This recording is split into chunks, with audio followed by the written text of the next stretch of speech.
women remain significantly underrepresented in technology. Only 28% of the tech workforce right now is women, and less than 22% are in fields like AI and data science.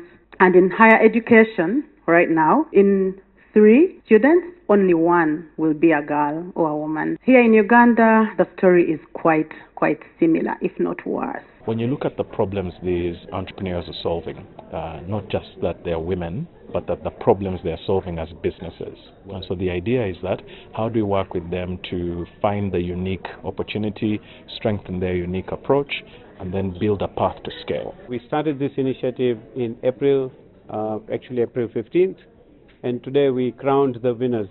So each winner, so 5 of the winners walk away with $10,000 each of prize money.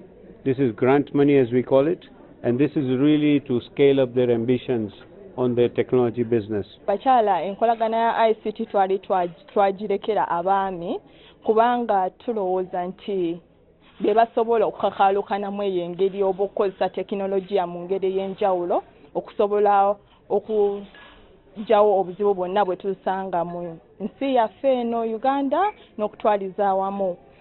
Naye programu eno etuyambye abakyala okulaba ki kye tusobola okukola n'okutegeera nti ebirowoozo byaffe bisobola okufuuka bizinesi ez'ettutumu mu nsi yaffe tusobole okukyusa ensi yaffe ffenna wamu.